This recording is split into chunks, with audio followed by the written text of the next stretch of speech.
August 2 முதல் நலன் காக்கும் ஸ்டாலின், உங்கள் குடும்பத்தின் நலன் அரசின் பொறுப்பு.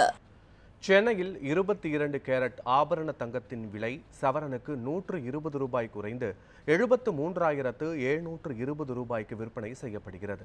தமிழகத்தில் நேற்று தங்கம் விலை கிராமுக்கு 50 ரூபாய் உயர்ந்து 9,230 ரூபாய்க்கும், சவரனுக்கு 400 ரூபாய் அதிகரித்து 73,840 ரூபாய்க்கும் விற்கப்பட்டது. இந்த நிலையில் இன்று 22 கேரட் ஆபரண தங்கத்தின் விலை சவரனுக்கு 120 ரூபாய் குறைந்து 73,720 ரூபாய்க்கு விற்பனை ஆகிறது.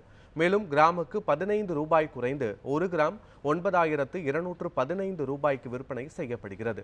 கடந்த 2 நாட்களில் தங்கம் விலை சவரனுக்கு 520 ரூபாய் சரிவடைந்ததால் பொதுமக்கள் சற்று மகிழ்ச்சி அடைந்துள்ளனர்.